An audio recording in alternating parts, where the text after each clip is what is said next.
Hi viewers, நம்ம இன்னைக்கு வெண்பொங்கல் எப்படி செய்யறதுன்னு பார்க்கலாம். இதுக்கு தேவையான பொருட்கள் என்னன்னு பார்க்கலாம். 2 கப் பச்சரிசி எடுத்து நல்லா கழுவிட்டு ஒரு 10 நிமிஷம் முன்னாடியே தண்ணியில் ஊற போட்டு வச்சிடுங்க. 1 கப் பாசிப்பருப்பு எடுத்து நல்லா கழுவிட்டு அதையும் ஒரு 10 நிமிஷம் முன்னாடியே தண்ணியில் ஊற போட்டு வச்சிடுங்க.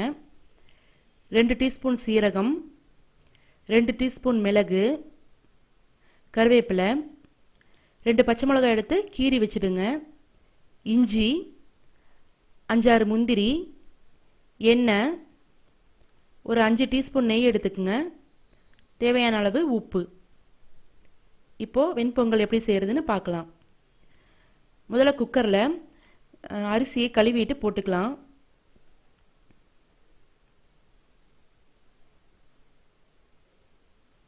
அதே போல் ஊறி இருக்கிற பாசிப்பருப்பையும் போட்டுக்குங்க.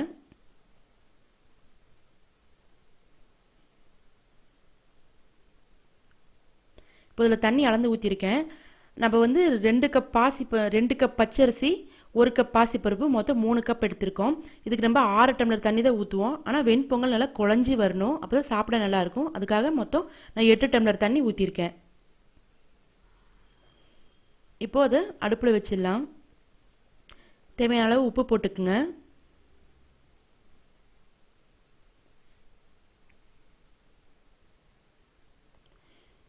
இப்போ குக்கர் மூடிடலாம். இது 4 அல்லது 5 விசில் விடுங்க.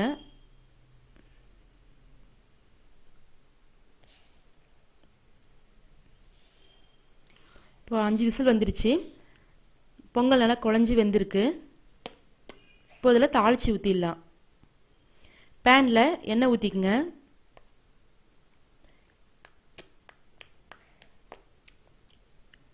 எண்ணெய் கொஞ்சம் சூடானதுக்கப்புறம் எடுத்து வச்சிருக்கிற 5 ஸ்பூன் நெய்யை ஊற்றிக்கலாம்.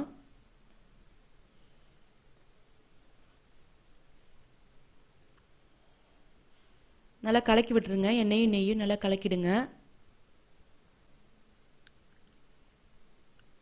அப்புறம் எண்ணெய் காஞ்சதுக்கப்புறம் கருவேப்பிலை, கீறி வச்சிருக்கிற பச்சை மிளகா, இஞ்சி, மிளகு,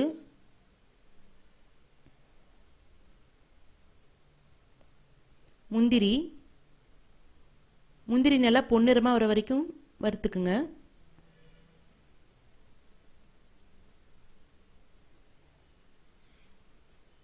சீரகம்,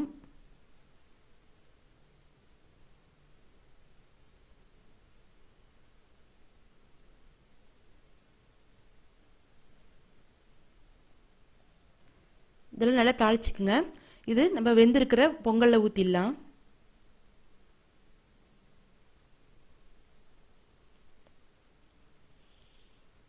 இப்போது எல்லாம் நல்லா மிக்ஸ் பண்ணிக்குங்க.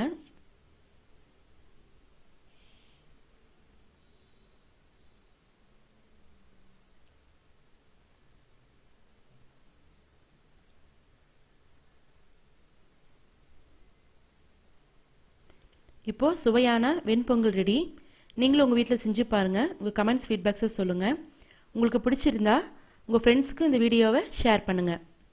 பாய்.